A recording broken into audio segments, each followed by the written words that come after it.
Yes,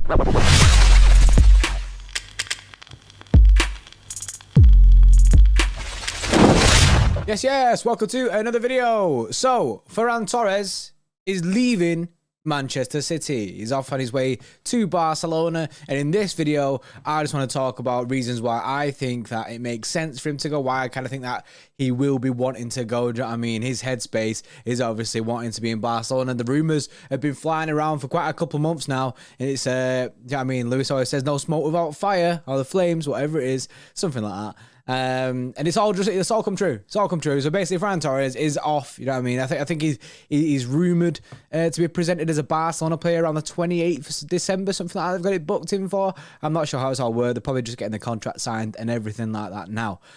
Before we get into the reasons why I think he's going to be leaving Manchester City, please like the video. Aim for like 1,000 likes in this video. It helps other City fans find the channel, helps other people who've never seen us before, and they can subscribe to us that, and then we can get all the big cash. And then also, yeah, subscribe to us. You know what I mean? Then it all just falls into place. Click the notification bell as well. Basically, the notification bell is just another subscribe button. So you just got to click that as well, because it helps the YouTube algorithm. And also, this video is sponsored by OneFootball. OneFootball have an incredible app that you can download completely free. The link is in the description. There's a QR code on screen as well. You get all your transfer news. You get live updates before matches. They're really on point with it. They're rapid with it as well. So like Ferran Torres news was popping off on there. Sometimes you'll see us on there. There's City Extra, the articles that usually pop up on there and stuff. It's a really good app. They at home or everything in one. When you load the app, you just pick whatever team is your favorite team, and you can get all the news you want straight to your phone and notifications and everything like that. Team news is the best on it. And also during the game, you get in-match stats, which are mint, absolutely mint. Lewis uses them all the time in our watch songs. If you ever see our watch songs, it's always about passing accuracy and stuff. Lewis is always on it. Right, okay. Ferran Torres leaving City, reason number one. And I think this is the most important reason as well. I think this is the main reason, I think, in his head. Game time. Now, this season's a bit of a write-off because he got a broken foot, and he did that in the internationals. So there's nothing that we could really do about that. We can't exactly play a guy who's not fit. But I think game time last season, didn't play too much. Most time he did play was off the bench. And as well, it was very unsure what position he'd be playing in. Like when he first joined, I was thinking he'd be more of a winger. And then now you're thinking more of a striker. I think towards the back end of last season, he did get a little stint in the team and that. He scored a hat-trick. Remember that backheel goal that he scored? And he was looking really good. Unfortunately, I think Cancelo got sent off in the last game of the season or something, so he didn't really get a chance to kind of state a case to be in the Champions League final squad as the main striker. But I feel for him on that front. And yeah, game time is really the main reason in this. Obviously, people might be saying, yeah, but we need a striker. When he comes back, he just comes straight into a team. And whilst I kind of agree with that on some part, I do agree with the sense that, yeah, I think he would have played a lot more this season had he been fit. And I think he would have started a lot more games, given the fact that we have no striker at the football club. We are after a striker. We are going to sign a striker. So we're in a position, Ferran Torres is in a position where we sign a striker. So we'll get Vlahovic or Haaland. Do you know what I mean? We get one of them two. Say Torres was staying. We go get one of them two. He's then going to be behind that player because Haaland is going to be starting as a striker over him. So then you look at the wing positions, but we're stacked. You've got Riyad Mahrez, who most times is undroppable. And then you've got Mahrez, you've got Raheem Sterling coming back into form. You've got Gabi Jesus, who's now decided he wants to be a winger. Then on the left-hand side, we've just signed Jack Grealish, and he's playing there quite a bit, although I would like it to seem a bit more inside. And then you've got Jack Grealish on the left-hand side, Phil Foden on the left-hand side. And I just think we're stacked on the wing, so Torres isn't getting a look in there. And then striker, we go get a big dog striker. He's then falling second fiddle again. So I feel like he's probably looking at the situation going, I'm still not going to get the game time that I want. And he's only young. He's only 21. And Pep's a big, do you know what I mean, taking his time with players and that, do you know what I mean, embedding them into the team. And I feel like that's what he has been doing, do you know what I mean, getting him, learning the process and that. He's only been here for a year.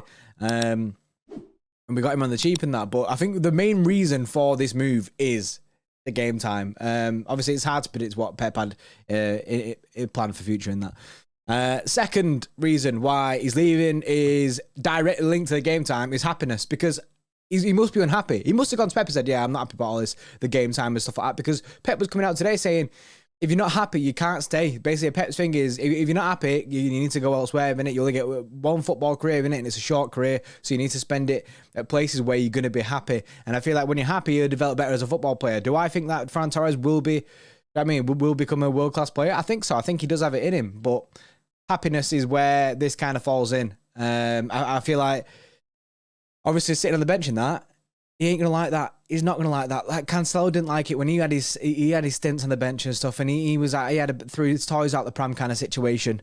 So happiness is the second reason why I think he's gonna be leaving. Third reason is the Spain team. Now he's smashing it for Spain, so I don't think he'd get dropped anyway from that squad. However, if he's not playing regular week in week out football, his performances might drop in that in them competitions, like the internationals, and Spain might end up dropping him. And as he's getting more confident and he's looking really good, he's bagging goals for Spain. I feel like he's going to want to be playing as much football as possible. Again, it all kind of leads back to game time. I feel like the game time's the top, and the rest of it is just a tree off that.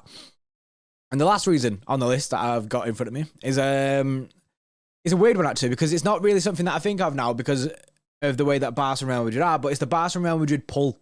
Right, so Ferran Torres is a Spanish player in it, and obviously back to happiness. He's going home as well, back to Spain, so he'd be obviously happier back in Spain.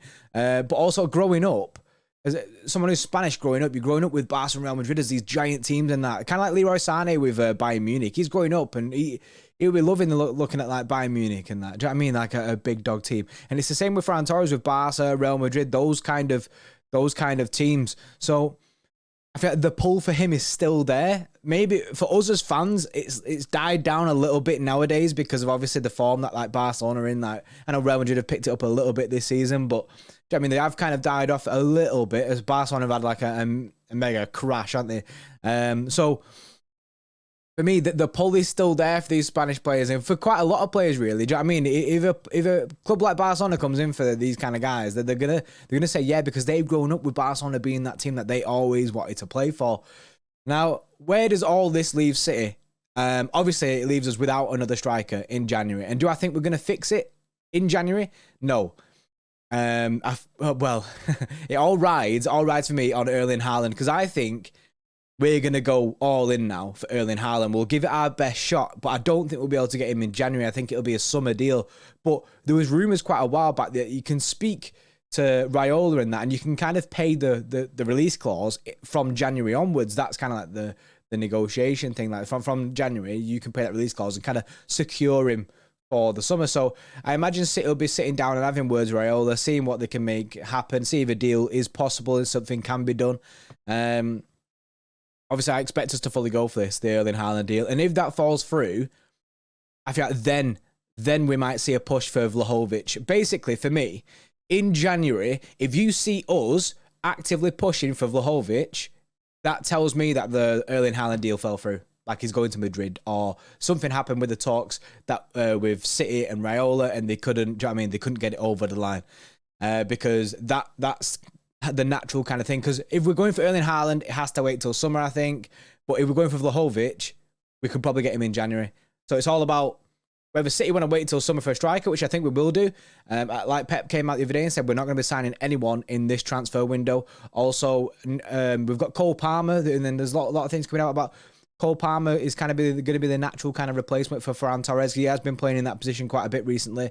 And City do have this thing where they think that Cole Palmer has a higher ceiling than Ferran Torres in this Manchester City side anyway. So I think City are going to wait. I think we've got to play the waiting game. But if we get Erling Haaland, it's all worth it. And if we don't, then hopefully we get Vlahovic. Let's not sit here and left with egg on our face, innit, with no striker at the end of next summer, because I can't do that again. I can't go for it again.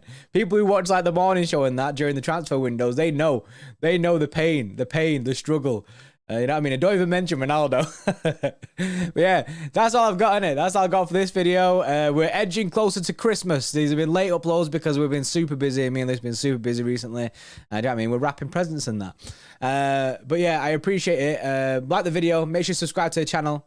Go check out OneFootball free app. Link is in the description. There's a QR code on screen. And yeah, I'll see you in the next one. See you in a bit.